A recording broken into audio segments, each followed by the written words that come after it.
Donald Trump বলেছিলেন দ্বিতীয় বিশ্বযুদ্ধের পরে এর চেয়ে আর বড় কোনো হামলা হয়নি, আমি এমন হামলা চালাবো ইরানের উপরে। কিন্তু ওই দম ফুরালে ঠুস। এই যে কূটনৈতিক উদ্যোগের যে সমস্ত প্রক্রিয়া তৎপরতা চলছে, এতে সম্ভবত একেবারে পানি ঢেলে দিয়েছেন ইরানের বিশেষজ্ঞ পরিষদ। তারা বলেছেন যে মার্কিন সরকার কোনো রকমের চুক্তি মানে না, যে কোনো চুক্তি লঙ্ঘন করে সেই মার্কিন সরকারের সাথে আর কোনো আলোচনা হবে না। মার্কিন প্রেসিডেন্ট ডোনাল্ড ট্রাম্প ভীষণভাবে কাদায় আটকে গেছেন বা চোরাবালিতে আটকে গেছেন বা ফাঁদে পড়েছেন, যাই বলেন, তিনি পড়েছেন, আটকে গেছেন। তিনি এখান থেকে কোনো মতেই মুক্তি পাচ্ছেন না। তিনি না পারছেন যুদ্ধে জিততে, না পারছেন হারতে।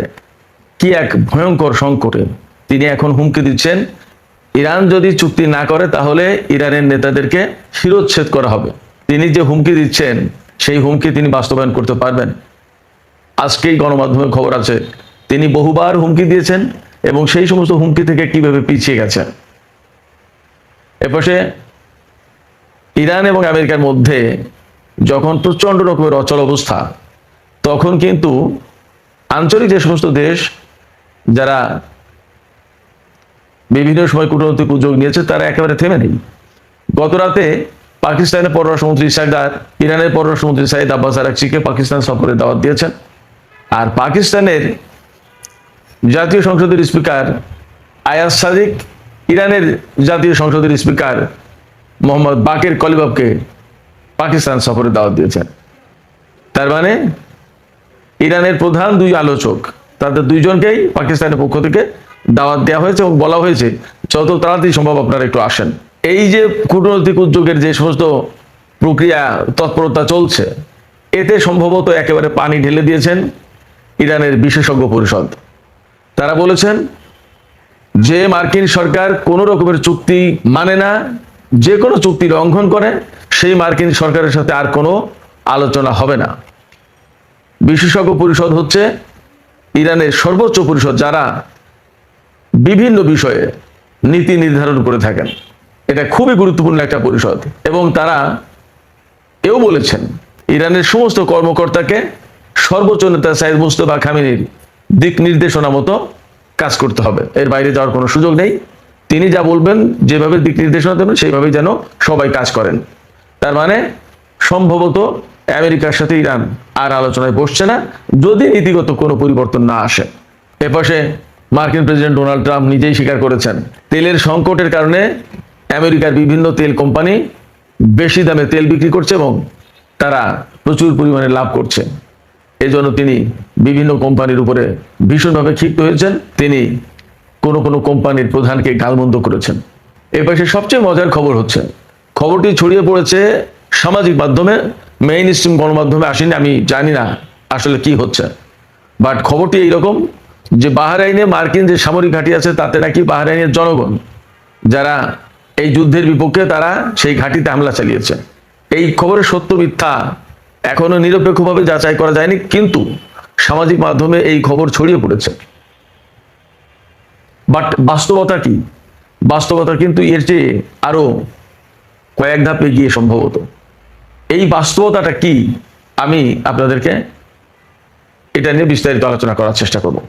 দর্শক, আশা করি আজকের এই আলোচনা খুব গভীর তাৎপর্যপূর্ণ আলোচনা হবে এবং আপনারা শেষ পর্যন্ত সঙ্গে থাকবেন।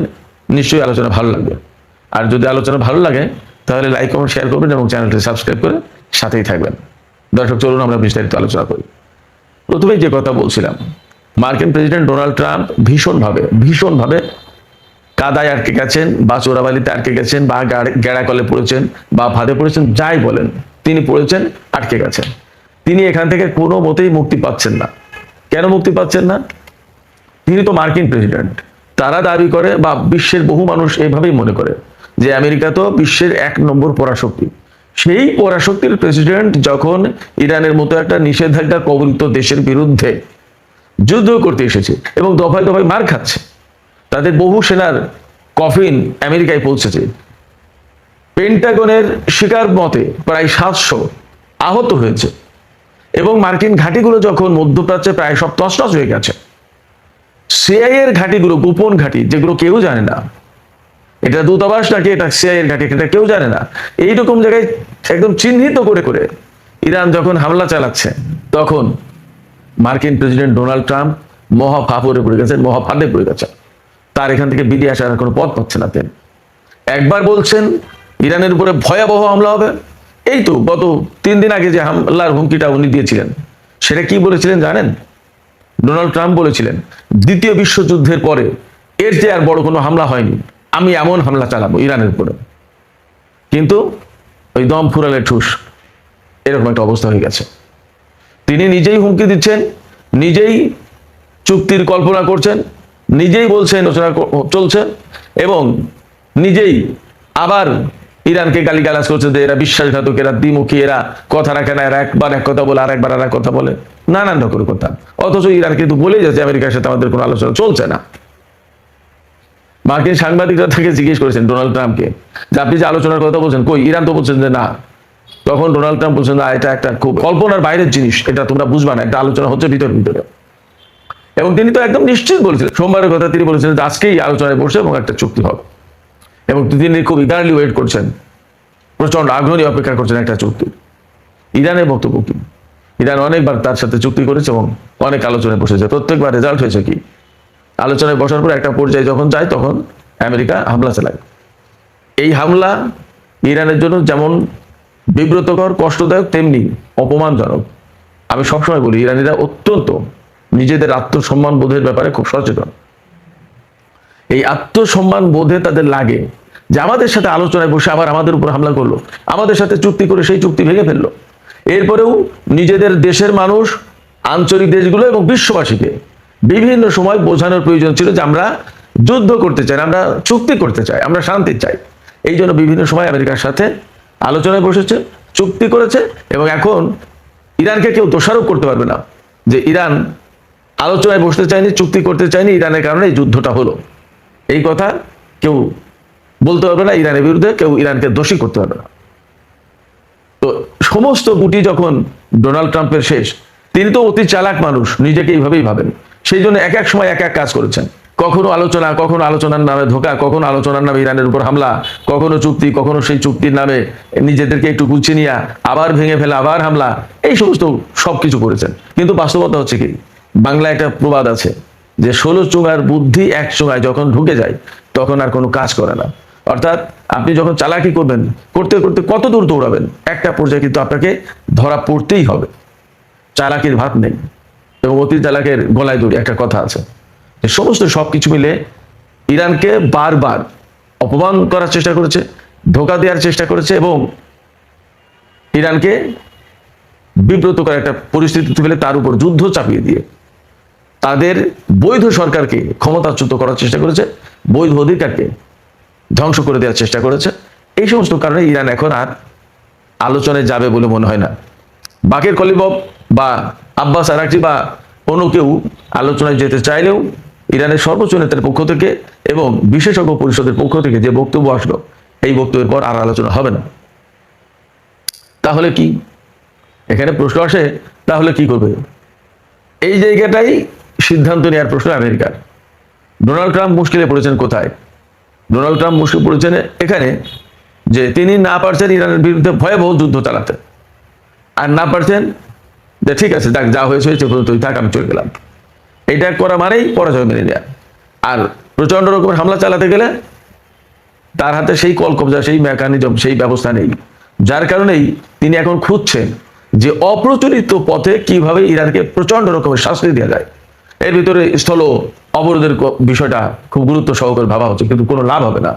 ইরানের সাথে এত এত দেশের সম্পর্ক, স্থল সীমান্ত আবার সমুদ্র সীমা, কিভাবে কার সাথে ঠেকাবে বাণিজ্য? সম্ভব না।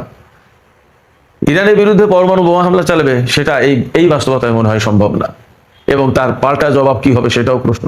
যতদূর শোনা যাচ্ছে, ইরানের হাতে ইন্টারকন্টিনেন্টাল ব্যালিস্টিক মিসাইল আছে, যে মিসাইল আমেরিকার ভূমিতে আঘাত হানতে সক্ষম। নিউ ইয়র্ক, ওয়াশিংটন সবগুলোই কভার করবে। কোনো কোনো জায়গায় খবর পাওয়া যাচ্ছে ইরান পরমাণু বোমার পরীক্ষা চালিয়ে রেডি অবস্থায় আছে, জাস্ট ঘোষণা করছে না টেকনিক্যাল কারণে। আবার কোনো কোনো জায়গায় খবর পাওয়া যাচ্ছে তার হাতে থার্মোনিউক্লিয়ার বোমা আছে।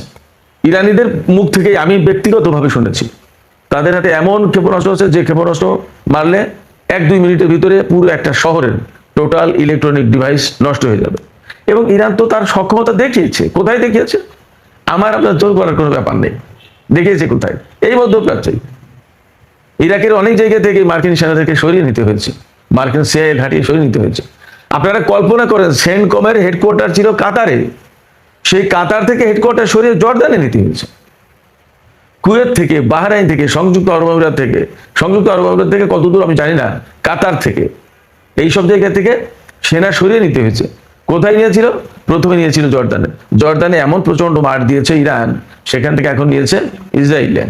কিছু সেনা, বেশ কিছু সেনা এখনো সংযুক্ত আরব আমিরাতে আছে। কিন্তু মধ্যপ্রাচ্যের অনেকগুলো দেশ যখন খালি হয়ে যাচ্ছে, তখন সংযুক্ত আরব আমিরাত হবে প্রধান টার্গেট। কতক্ষণ থাকবে এখানে? অতগুলো দেশ যদি ছাড়তে বাধ্য হয়, সংযুক্ত আরব আমিরাত ছাড়তে বাধ্য হবে না? সংযুক্ত আরব আমিরাত তো খুব কাছেই। ইরানের টার্গেট কিন্তু কমে আসবে তখন। অনেকগুলো টার্গেট ছিল, অনেকগুলো দেশ ছিল। আস্তে আস্তে সেই সমস্ত দেশ থেকে যখন মার্কিন সেনারা সরে যাচ্ছে, চলে যাচ্ছে, তখন তার ইরানের টার্গেট কমে আসছে সংখ্যা। এরপরে জর্দানে তো প্রচুর আঘাত করেছে এবং জর্দান থেকে চলে যেতে বাধ্য হবে, এবং ম্যাক্সিমাম সেনা এবং বিমান এখন ইসরায়েলে। ইরান এই জায়গায় আর একটা কৌশলের আশ্রয় নিয়েছে। সে কিন্তু গত 1-2 সপ্তাহে যে যুদ্ধটা হলো, এই যুদ্ধে কিন্তু একদিনও ইসরায়েলে হামলা চালায়নি। কেন জানেন? সেটা এই কারণে, আমেরিকাকে বুঝতে দিয়েছে যে ইসরায়েল আপাতত তার জন্য নিরাপদ। ইসরায়েলের উপরে ইরান হামলা চালাচ্ছে না। তার মানে মধ্যপ্রাচ্যে একমাত্র ইসরায়েল হচ্ছে আমেরিকার জন্য নিরাপদ। ইরান এই মেসেজ দিতে চেয়েছে ইসরায়েলে হামলা না চালিয়ে। তার মানে হচ্ছে কি? তার মানে মধ্যপ্রাচ্যে যত জায়গায় সেনার সামন্ত আছে সব কুড়িয়ে কাড়িয়ে ইসরায়েলে নিয়ে যাও। ব্যাপারটা তো দিয়েই হয়। তো এরপরেই ইসরায়েলকে টার্গেট করবে। এবং ইরানের হাতে ইসরায়েলকে টার্গেট করার মতো ক্ষেপণাস্ত্র নেই তা তো না। যাবে কোথায়? ইউরোপের দেশগুলোকে একদম পরিষ্কার করে বার্তা দিয়েছে ইরান, যে যদি কোনো দেশ আমেরিকাকে আশ্রয় দেয়, আমেরিকাকে হামলায় সহযোগিতা করে, তাহলে প্রত্যেকটা দেশে হামলা চালানো হবে।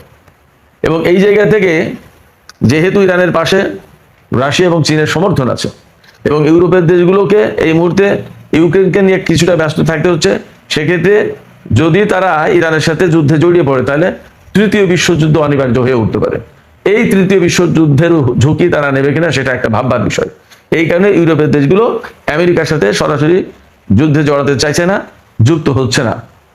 তাহলে বেসিক্যালি যা হবে, মধ্যপ্রাচ্য থেকে মার্কিন সেনাদের বেরিয়ে যাওয়ার পথ হচ্ছে ইসরায়েল হয়ে ভূমধ্যসাগর দিয়ে আটলান্টিক পাড়ি দেয়া। আমি অনেক আগে থেকে বলে আসছি যে মধ্যপ্রাচ্যের এই যে আরব দেশগুলো, এই আরব দেশগুলো থেকে সমস্ত সেনা ক্লোজ করে আস্তে আস্তে আস্তে আস্তে ওই ইসরায়েলের দিকে নিয়ে যাচ্ছে।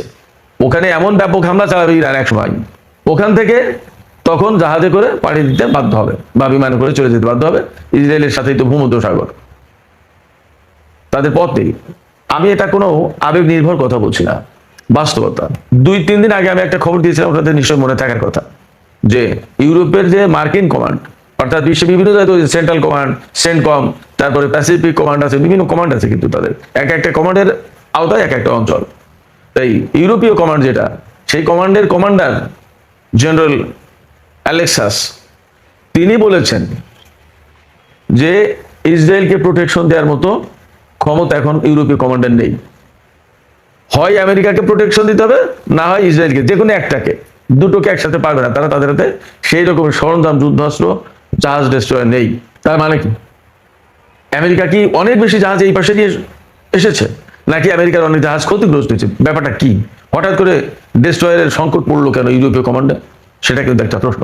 এই যে ইউরোপীয় কমান্ডের পক্ষ থেকে যে বক্তব্য, যে একসাথে ইসরায়েল এবং আমেরিকাকে প্রোটেকশন দেওয়ার মতো ক্ষমতা তাদের এই মুহূর্তে নেই, যে কোনো একটাকে দিতে পারে, it's a very big message. অনেক বড় বার্তা। আমেরিকার সক্ষমতা কোথায় যাচ্ছে খেয়াল করুন। এবং আমেরিকা যে ইরানকে হারাতে পারছে না, এটা তো পরিষ্কার। বরং মধ্যপ্রাচ্যের বহু সংখ্যক ঘাঁটি তছনছ করে দিয়েছে, বহু সংখ্যক ঘাঁটি থেকে তাদের সেনা সরিয়ে নিতে হচ্ছে। এখন তারা বারবার হুমকি দিয়ে সেই হুমকি নিজেরাই পিছাতে বাধ্য হচ্ছে, যে এই হুমকি বাস্তবায়ন করা যাবে না, কারণ তার রিয়াকশনটা হবে ভয়াবহ। আগে যেখানে অনেকগুলো দেশে মার্কিন সেনা ছড়িয়ে ছিটিয়ে ছিল, এখন মূলত মার্কিন সেনার অবস্থান ইসরায়েলে। তাহলে ইসরায়েল ছোট একটা জায়গা, সেই ইসরায়েলকে টার্গেট করে হামলা চালানো ইরানের পক্ষে তো কঠিন কোনো কাজ না। এই অবস্থায় ইরানের যে ঝানু ঝানু রাজনীতিবিদ, যারা কৌশলবিদ, তারা খুব ভালোভাবে বুঝাচ্ছে। যার কারণে এখন ইরানের বিশেষজ্ঞ পরিষদের যারা সদস্য, তারা তো খুব ঝানু ব্যক্তিত্ব। অনেককে আপনারা হয়তো জুব্বা পাগড়ি দেখবেন, কিন্তু তারা ওই সাধারণ কোনো মাদ্রাসায় লেখাপড়া করা মানুষ আর ধর্মকর্ম নিয়ে শুধু ব্যস্ত থাকে নট দ্যাট। তারা বিশ্ব রাজনীতি খুব ভালো করে বোঝেন। শুধু তাই না, সমরনীতি, কোন অস্ত্রের কেমন ব্যবহার, এই সমস্ত সবকিছু দারুণ অভিজ্ঞতারা। এগুলো নিয়ে তাদের ট্রেনিং নিতে হয়, প্রশিক্ষণ নিতে হয়। দেশ চালাতে গেলে আন্দাজে করলে তো হবে না, অনেক কিছু খবর রাখতে হয়। তো এই বিশেষজ্ঞ পরিষদে শুধু আলেম না, রাজনীতিবিদ, সেনা কমান্ডার সাবেক, তারপরে কূটনীতিবিদ, বিজ্ঞানী, অর্থাৎ প্রত্যেকটা সেকশনের বিশেষজ্ঞ পর্যায়ের লোকজন নিয়ে এই বিশেষজ্ঞ পরিষদ। এই বিশেষজ্ঞ পরিষদ পরিষ্কার করে বলে দিয়েছেন যে আমেরিকার সাথে আর কোনো আলোচনা নেই। সর্বোচ্চ নেতা যেভাবে দিক নির্দেশনা দেন সেইভাবে চলেন। সর্বোচ্চ নেতার পক্ষ থেকে এই আপাতত দিক নির্দেশনা সম্ভবত এটাই যে আমেরিকা যেহেতু চুক্তি রাখে না, লঙ্ঘন করে, তারা যুদ্ধবিরতির কথা বলে তারা নিজেরাই যুদ্ধ শুরু করে, অতএব তাদের সাথে আর চুক্তি করে আলোচনা করে লাভ নেই, বরং প্রতিরোধ করো যাতে তারা মধ্যপ্রাচ্য থেকে চলে যেতে বাধ্য হয়। এবং মধ্যপ্রাচ্য থেকে যদি আমেরিকা চলে যেতে বাধ্য হয়, তাহলে ইরানের চূড়ান্তভাবে চাওয়া পাওয়াটাই তো পূরণ হলো। ইরান বহু বছর থেকে বলে আসছে যে মধ্যপ্রাচ্যে আমেরিকার উপস্থিতির কারণেই যত জটিলতা তৈরি হয়েছে, নিরাপত্তাহীনতা তৈরি হয়েছে, এবং যত গোলমাল গোলযোগ সংকট সমস্ত সবকিছু মার্কিন উপস্থিতির কারণে। তো আমেরিকার সেনারা যদি চলে যায়, তাহলে কিন্তু ইরান যে কথা বলে আসছিল, যে প্রত্যাশা করে আসছিল, সেই প্রত্যাশাই পূরণ হয়। অর্থাৎ মার্কিন মুক্ত মধ্যপ্রাচ্য। ব্যাপারটা যদি তাই হয়, তাহলে হয়তো ইরান এখন পুরোপুরি প্রতিরোধের পথ বেছে নেবে। হয়তো আমেরিকা যেমন চালাকি করেছে ইরানের সাথে, বারবার আলোচনার নামে, যুদ্ধবিরতির নামে বিভিন্ন সময় ক্ষেপণ করেছে, এবং তারা নিজেরা গুছিয়ে নিয়েছে, আবার যুদ্ধবিরতি বা আলোচনা ভেঙে দিয়ে যুদ্ধ করেছে। ইরানও হয়তো এখন সৌদি আরব, কাতার, সংযুক্ত আরব আমিরাত, তুরস্ক, পাকিস্তান এদেরকে লাগিয়ে রেখেছে। এক এক সময় এক এক রকমের কথা বলছে। আচ্ছা ঠিক আছে, দেখি এ ব্যাপারে কিভাবে কি করা যায়, আমরা একটু বোঝাপড়া করে নিই, আমরা একটু পরামর্শ করি। এর পাশে ডোনাল্ড ট্রাম্পকে হয়তো পাকিস্তান বলে যে হ্যাঁ ইরান বোঝাপড়া করে নিয়ে আমাদের সাথে কথা বলবে বলেছে। হয়তো ডোনাল্ড ট্রাম্প আশা করছে যে একটা ভালো কিছু হতে যাচ্ছে। এবং এই যে তেলের সংকট, আমেরিকায় প্রচন্ড রকমের তেলের সংকট পড়েছে, এবং আরো বেশ কিছুদিন আগে কিন্তু বলেছিলেন যে এই মুহূর্তে যুদ্ধ বন্ধ না করলে আমেরিকা তেলের ভয়াবহ সংকটে পড়তো, তার হাতে 1 মাসের তেল আছে। তাহলে আবার যুদ্ধ করেছে, আবার তো যুদ্ধ, এখন তেল বন্ধ, হরমুজ প্রণালী এবং লোহিত সাগর দুটোই, সংকটটা আরো বেড়েছে। এবং ডোনাল্ড ট্রাম্প নিজেই বলছেন যে মার্কিন কোম্পানিগুলো এখন সুযোগ নিয়ে বেশি বেশি লাভ করছে। এই পরিস্থিতিতে ইরান হয়তো এই বুদ্ধিমত্তা খাটাতে পারে যে ডোনাল্ড ট্রাম্পকে আলোচনার কথা বলে তাকে তন্দ্রাচ্ছন্ন করে রাখতে হবে, মোহাচ্ছন্ন, ইলিউশনের ভিতরে রাখতে হবে। শুধু তার মাথায় থাকুক যে আলোচনা একটা হচ্ছে, বাট এর ভিতরে সময় ক্ষেপণ হবে, হরমুজ প্রণালী আটকে থাকবে, লোহিত সাগর আটকে থাকবে, বাব আল মান্দেব প্রণালী আটকে থাকবে, ভয়াবহ রকমের তেলের সংকট হবে। তখন তারা সারেন্ডার করতে বাধ্য হবে। যুদ্ধ কোথায় করবে? যুদ্ধ করে কি হরমুজ প্রণালী, বাব আল মান্দেব প্রণালী খোলা যাবে? যাবে না। যুদ্ধ করে ইরানের বিরুদ্ধে আমেরিকা আর জিততে পারবে? সেই পরিস্থিতি নেই। তাহলে অনেক আগেই পারত। তাহলে কি হবে? তাহলে অনিবার্যভাবে ডোনাল্ড ট্রাম্পের ভাগ্যে পরাজয় লিখিত হয়ে যাবে। পরিস্থিতিটা এইরকম, এটা ব্যাখ্যা বিশ্লেষণ করার সুযোগ আছে এইভাবে। খোদ মার্কিন সিএনএন টেলিভিশনের ওয়েবসাইটে আজকে যে খবর দেওয়া আছে, সেখানে বলা হচ্ছে মার্কিন প্রেসিডেন্ট ডোনাল্ড ট্রাম্প কি করবেন। তার সামনে পথ 3টা: প্রচন্ড যুদ্ধ, চুপ করে সরে আসা, না হয় দীর্ঘমেয়াদে যুদ্ধ করা। এর কোনোটাই ডোনাল্ড ট্রাম্পের জন্য এখন সম্ভব না। তাহলে কি করবেন? সেই জায়গা থেকে তিনি হয় চুপ করে সরে যেতে বাধ্য হবেন, অথবা প্রচন্ড হামলা করতে এসে ব্যাপকভাবে মার খাবে মার্কিন সেনারা, এবং তারা চলে যেতে বাধ্য হবে। অর্থাৎ সমস্ত ক্যালকুলেশন করে ফাইনাল যেখানে আসা যায় সেটা হচ্ছে যে তাদের জন্য পরাজয় অনিবার্য হয়ে আছে, সেটা আজ হোক আর কাল হোক। এদিকে পাকিস্তানের পররাষ্ট্রমন্ত্রী এবং পাকিস্তানের স্পিকার, তারা দুইজন ইরানের পররাষ্ট্রমন্ত্রী এবং ইরানের স্পিকারকে একটু জরুরি সলা পরামর্শ করার জন্য পাকিস্তানে আসার দাওয়াত দিয়েছেন। কিন্তু ইরানের এই দুই কর্মকর্তা কবে আসবে তা পরিষ্কার না। তার মানে ডোনাল্ড ট্রাম্প ইরানের বিরুদ্ধে হামলা বন্ধ করার 36 ঘন্টা পরে পাকিস্তানের পক্ষ থেকে দাওয়াত দেওয়া হচ্ছে ইরানের দুইজনকে। আর ইরানের দুইজন এখনো তাতে রেজাল্ট দেননি যে হ্যাঁ আমরা অমুক দিন অমুক সময় আসবো। অবশ্যই কাতার টুকটাক আলোচনা চালাচ্ছে, সৌদি আরব চালাচ্ছে, সংযুক্ত আরব আমিরাত চালাচ্ছে, তুরস্ক চালাচ্ছে, বিভিন্ন জন আলোচনার আবহের ভিতরে কিন্তু ডোনাল্ড ট্রাম্প আছেন। কিন্তু ইরান আসল কথা বলছে না। এইভাবে ঘুরতে ঘুরতে ঘুরাতে ঘুরাতে এক সময় ডোনাল্ড ট্রাম্প নাজেহাল হয়ে, ক্লান্ত হয়ে হয় ইরানের বিরুদ্ধে চরম আঘাত হানবে, আর না হয় যুদ্ধ থেকে তাকে সরে পড়তেই হবে। চরম আঘাত হানলে আমি একটু আগেই বলেছি ইরান তার জবাব দেবে, এবং সেইভাবে তার প্রস্তুতি আছে। আর আস্তে করে সরে পড়লে সেটা তো ভিন্ন কথা। তো সুপ্রিয় দর্শক, এখনকার আলোচনা এখানে শেষ করতে চাইছি। আলোচনা শেষের আগে আমি আপনাদের কাছে জানতে চাই আপনাদের মতামত। আসলে ডোনাল্ড ট্রাম্প, তার সামনে পথ তিনটা: দীর্ঘমেয়াদী যুদ্ধ একদম বাদ দিয়ে চলে যাওয়া, অথবা ভয়াবহ হামলা চালানো ইরানের উপরে। এই তিনটা পথের কোন পথটা ডোনাল্ড ট্রাম্প বেছে নিতে পারেন বলে আপনাদের মনে হয়? আপনাদের মতামত জানিয়ে কমেন্টে লিখুন। আর ভিডিও ভালো লাগলে লাইক, কমেন্ট, শেয়ার করুন এবং চ্যানেলটি সাবস্ক্রাইব করে সাথেই থাকুন।